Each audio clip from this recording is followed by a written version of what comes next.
What's going on YouTube? I'm Wayne and this is Wayne's Fish World. In this week's episode, we're going to be talking about a concept of are high-tech tanks necessarily more efficient than low-tech aquariums? What is the difference between a high-tech tank and a low-tech tank? And what makes a low-tech tank qualify as a high-tech tank? We're going to talk about that in this episode. Stay tuned. For you new people out there that are new to this channel, welcome. I'm glad to have everybody aboard.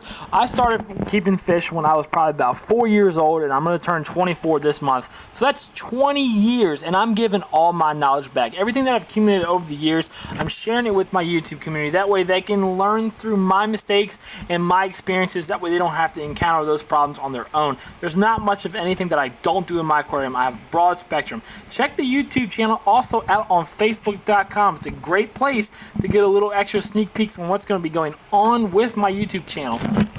Low-tech systems versus high-tech systems. What are the differences? The main difference I can see between a low-tech tank and a high-tech tank is cost and time of reaction. Let's dive into the obvious. Everybody knows that a low-tech system is going to cost a lot less to run than a high-tech system. What classifies a high-tech versus a low-tech? Usually on a low-tech system, you're just getting by. If it's saltwater, you've got some type of canister filtration, maybe a wet-dry trickle filter, perhaps a hang on the back, and you have moderate lighting and maybe just a simple wave maker. On the other end of the spectrum, freshwater, it usually has sponge filter, hang on the back, under gravel filter with moderate lighting, nothing too crazy to go all out with photosynthetic growth, and maybe an air stunt running. Now, a high-tech system is classified by freshwater usually dosing fertilizers, either be dry method or liquid version, injecting CO2, having higher output lighting on your aquarium for photosynthetic plants, or the classification of the substrate using in the aquarium. On saltwater, on the other hand, technology has gone extreme. It is hard to believe that a couple decades ago, hang on the backs, sponge filters, and under gravel filters was state-of-the-art technology. Now, I could be on the other side of the world with my aquarium and tell my system through my phone to do a water change or turn off my protein skimmer. That's how far technology has come. In saltwater, people are always introducing new technologies to make it easier for your aquarium. But that's another thing. Saltwater has a lot of tech-savvy guys and girls. In freshwater, people aren't really taking on to that technology. I'm probably one of the few YouTubers with plant tanks that actually use LEDs to grow their plants. It's not catching on as fast in freshwater. But on saltwater, it is exploding with growth. In saltwater, the definition of high-tech is always changing. Each year, when you go to MACNA and different conferences, there is new technologies being developed. Either it be new gadgets, new models of skimmers or reactors. There's always a change. There's always improving. There's always competition.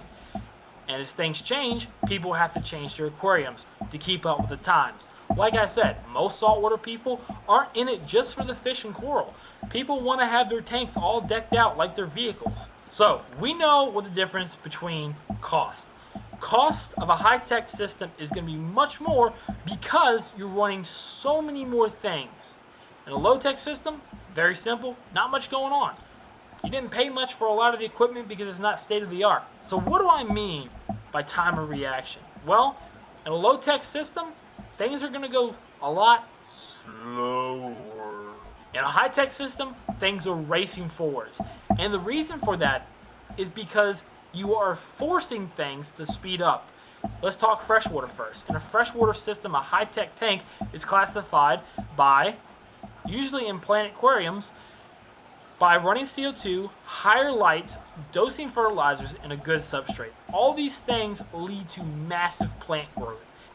While all these plants are growing fast, the nutrients are also being sucked out of the water. So you're going to have to do heavier water changes. With heavier water changes, your fish grow faster.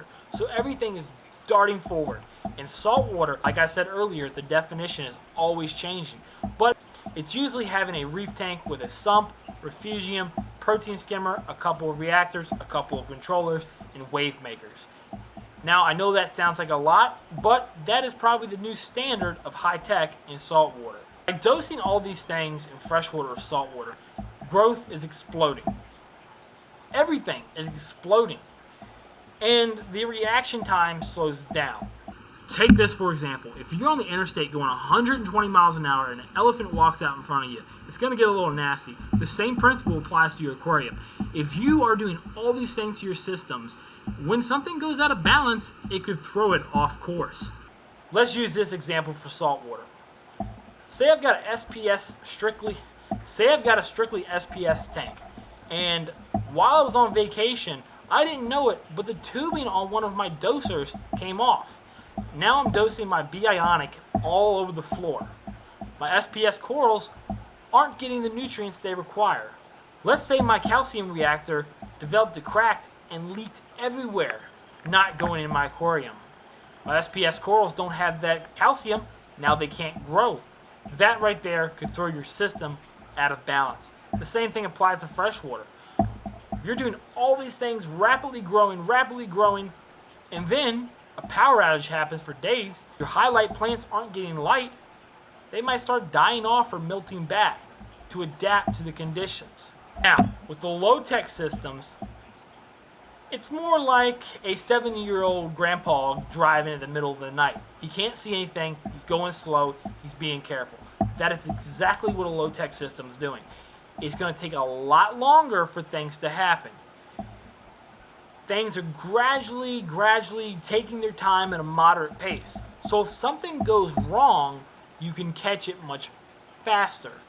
While in a high-tech system, you don't have much reaction time. You've got a little, but not a lot. So while a high-tech system might be good for you, it's also a double-edged sword. Now, what do I personally run? Do I run high-tech or do I run low-tech? I run natural tech. What is natural tech? That's my own word. I just made it up on the spot. I like it. Do you?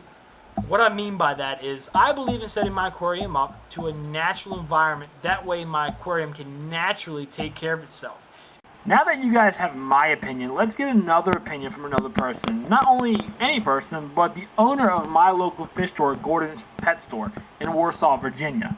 As I'm here at Gordon's Pet Store in, what's the location? 5020 Richmond Road, Warsaw, Virginia. And I'm going to get his advice on high-tech versus low-tech. What do you think about high-tech versus low-tech? What is your preferable method?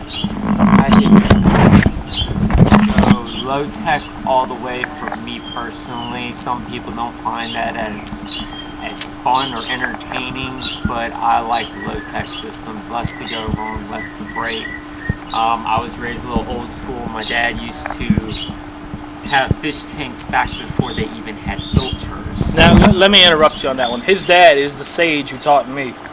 He runs circles around me, so the man knows his shit. Yeah, so, I mean, basically, especially like planet tanks. I mean, right now on my display tank, I got a 55-gallon filter on there, and it works. You don't need to get all crazy with all these gadgets and stuff. Sometimes they're cool, and depending on your system, it's like this man says best. You got to know your system, not the hobby. So, any advice besides that? No, not really. Yep, learn your system, keep it fishy, tank on. So, that's what I have to say about high-tech versus low-tech. Which is going to be the right choice for you? Well, you're going to have to learn your system and not the hobby. I preach that all the time, guys. Until next time, guys, I will see you next week at the same time, the same place. Leave your thoughts and comments and suggestions in the box below. Hit the like button if you liked it, and I'll greatly appreciate it if you're new and you hit that subscribe button. It helped my channel out a lot. Until next time, guys, I've been Wayne with Wayne's Fish World. Keep it fishy. Later.